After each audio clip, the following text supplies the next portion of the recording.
Mesdames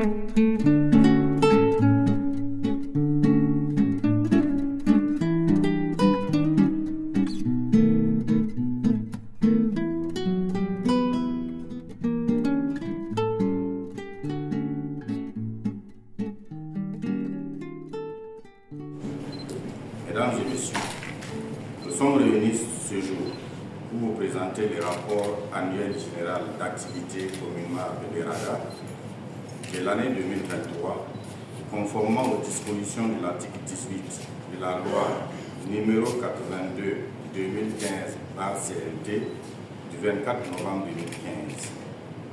Ce rapport, adressé au président du FASO avec ampliation au Premier ministre et au président de l'Assemblée législative de transition, rend compte des efforts de coordination, de supervision technique et de lutte contre la corruption menés dans l'administration publique. Il a pour objectif principal de répondre aux demandes du gouvernement en fournissant des actions efficaces et efficientes pour la prévention et la lutte contre la corruption.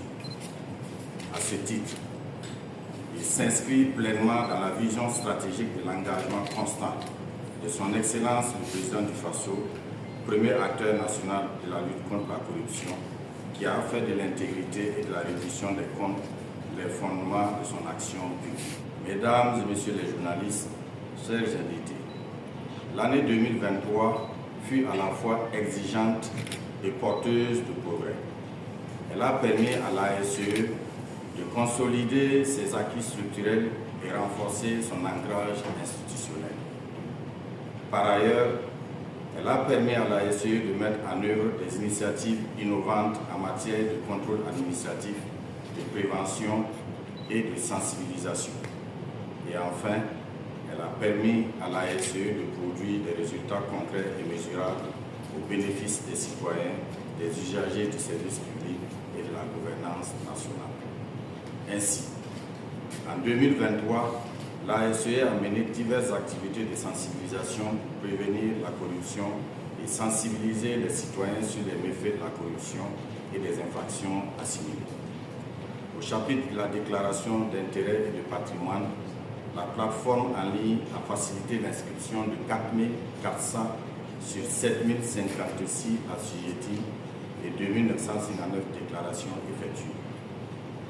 En matière d'audit et de contrôle, des faiblesses, des irrégularités et des dysfonctionnements ont été décelés et le préjudice subi par l'État évalué.